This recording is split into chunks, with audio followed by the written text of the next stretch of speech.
Ladies and gentlemen, welcome to the channel where we uncover the truths often buried under layers of propaganda and rhetoric. As of today, something powerful is happening in Africa.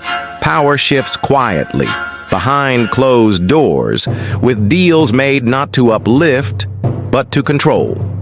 Every move, every handshake, every promise hides a deeper motive. In this game, there are no friends. Only interests. What you see on the surface is a distraction, a smokescreen, while the real battles for influence rage where no one is watching. This is just the start of 2025, and things are already happening that could sell the continent. Yes, you heard me right. For too long, this continent has been caught in the crossfire, manipulated by forces that pretend to care. Do not skip any part of this video because what we revealed has become a threat to our channel. But let's begin because this is a fight for all. You see, Marshal Khalifa Haftar of Libya has reportedly authorized Russian forces to seize control of the Ma'ten al-Sara air base. This base, located dangerously close to Chad and Sudan, is not just a military facility. It's a symbol of a new era of geopolitical power games being played right here on African soil. Russia's intentions are clear. Establish a strategic foothold in the Sahel to fuel its operations in Mali, Burkina Faso, and potentially Sudan. But can Africa afford to become the chessboard for foreign powers once again? Russia now controls 4 strategic air bases in Libya: Al-Qadim, Al-Jufra, Brak al-Shati, and Al-Qardabia. Each of these air bases marks a piece of a larger puzzle that reveals Russia's calculated expansion across the continent. After facing humiliating setbacks in Syria, this move seems less about securing alliances and more about a desperate attempt to maintain relevance on the global stage. But here's the question. If Russia couldn't hold its ground in Syria, why should Africa trust it to bring stability and progress?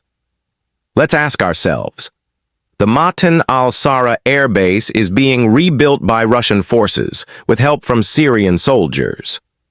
It's no longer just a relic of the Libyan-Chadian conflict of the 1980s.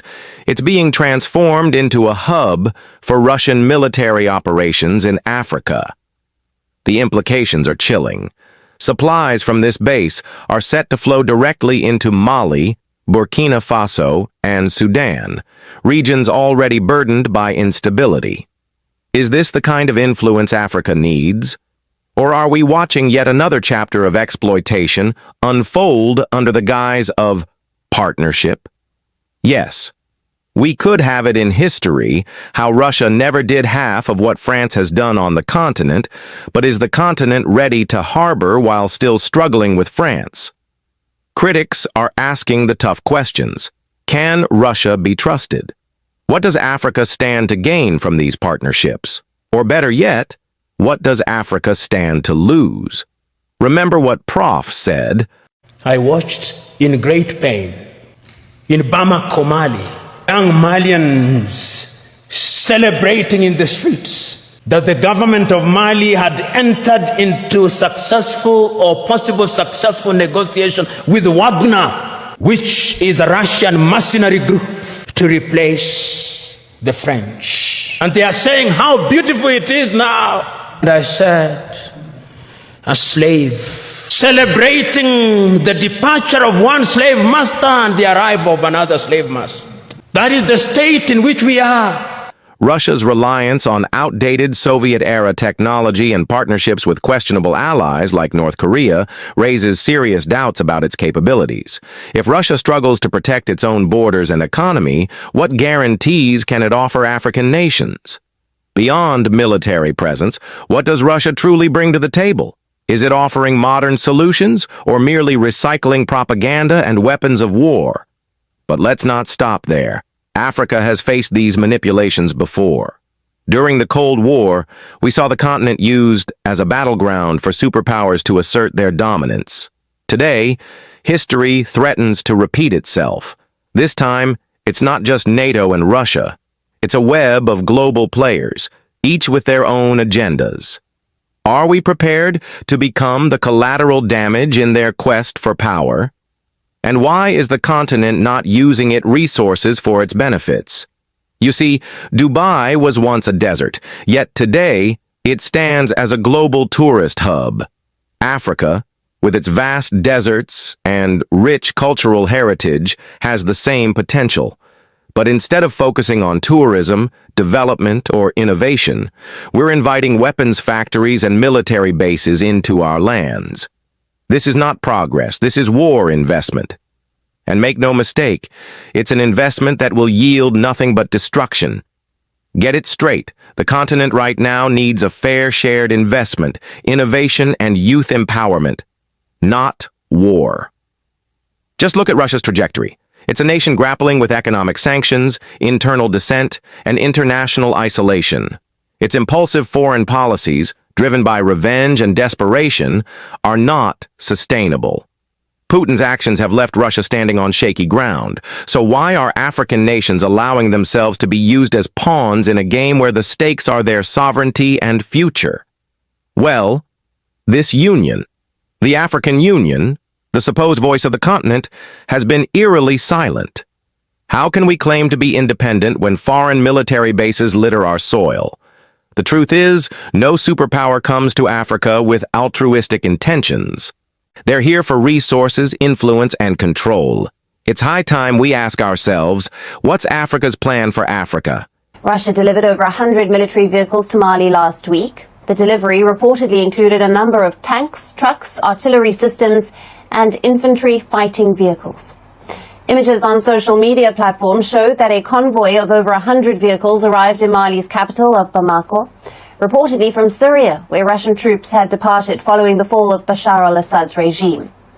Local media reports indicate that half of the vehicles in the convoy were trucks, including armored Kamaz trucks and engineering vehicles.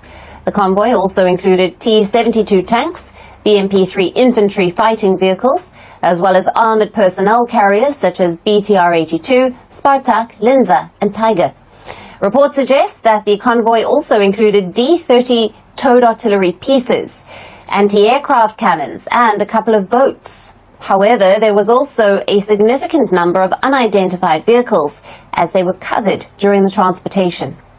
Let me shock you, and a sound warning to all the African leaders to begin to look inward like President Ibrahim Traoré. Now, just 3 ago, President Trump once made headlines for ignoring Africa in his comments. But let's be honest, does it really matter? No American president, no foreign leader will ever prioritize Africa's interests over their own. The suspension of U.S. foreign aid is a harsh wake-up call. But perhaps it's exactly what we need. It's time to stop relying on external support and start building from within. Africa is rich, not just in resources, but in potential. The continent has the largest youth population in the world, abundant natural wealth, and untapped opportunities in technology, energy, and tourism. Yet, they are still trapped in cycles of dependency. Why? Because we've allowed foreign powers to dictate their narrative. It's time to take back control. Look at the numbers. Africa allegedly owes China $90 billion. Angola, Ethiopia, Kenya, Nigeria, and Zambia are drowning in debt. Meanwhile, the U.S. has provided billions in aid that often comes with strings attached. Both strategies, debt and aid, are tools of dominance. They're not designed to help Africa, rather they're designed to control Africa. That we were treated badly, Your Excellency. I wanted just to clarify. But you see, when you find African countries queuing in corridor, then you are called one by one. Nigeria, you come, 15, 30 minutes. Rwanda, Kenya, I mean, for those of us who have some pride, it's a bit demeaning. And you see the money that we are asking for out there, Your Excellency, if we just tighten our system, we can do without some of these monies. We can do. Because today, IMF has released 78 billion shillings. But if KRA puts systems in place, we can collect not less than 400 billion shillings. So we can do without some of these loans. Consider this. Guinea is one of the world's largest suppliers of bauxite, essential for aircraft manufacturing. Yet it remains one of the poorest countries on the planet. Why? Because any attempt to add value locally is met with resistance, threats, and political sabotage. This is not partnership. This is exploitation. Foreign aid destroys local markets. It's a wolf in sheep's clothing. By flooding Africa markets with free goods, it kills local businesses. By lining the pockets of corrupt officials, it perpetuates inequality. And by dictating our policies, it undermines our sovereignty. Enough is enough. IMF and World Bank are economic enslavers. What they are designed to do is to ensure that we are in a perpetual state of debt. You can never get out of IMF and Bretton Woods institutions generally, because they want to ensure that they control your economy, and when they control your economy, they control your politics. That as long as we are dependent on IMF and World Bank, our economies are simply going to be shadow economies of the American economy. Africa does not need handouts. It needs respect, investment, and opportunity. The African diaspora is waking up. In Paris, massive demonstrations have shown solidarity with Mali, Niger, and Burkina Faso as they break free from ECOWAS. This is a powerful message. Africa will no longer be silenced. We're standing up for our rights, our future, and our dignity. And there's more. The African School of Governance has been launched in Rwanda, a bold step toward nurturing ethical leaders who prioritize Africa's development. This is the kind of initiative we need, not foreign bases, not debt traps, but institutions that empower Africans to solve African problems.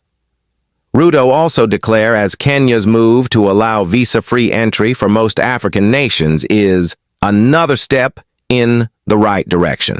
It's about breaking barriers and fostering unity. It's about looking inward before looking outward. So, I leave you with this. Africa's future is in our hands. Will we continue to be pawns in a global game, or will we rise as kings and queens, shaping our destiny? The choice is ours. If you believe in Africa's potential, if you believe in a future where we stand tall and independent, then let your voice be heard. Like, comment, and subscribe to this channel. Together, we'll keep exposing the truth and pushing for the change Africa deserves.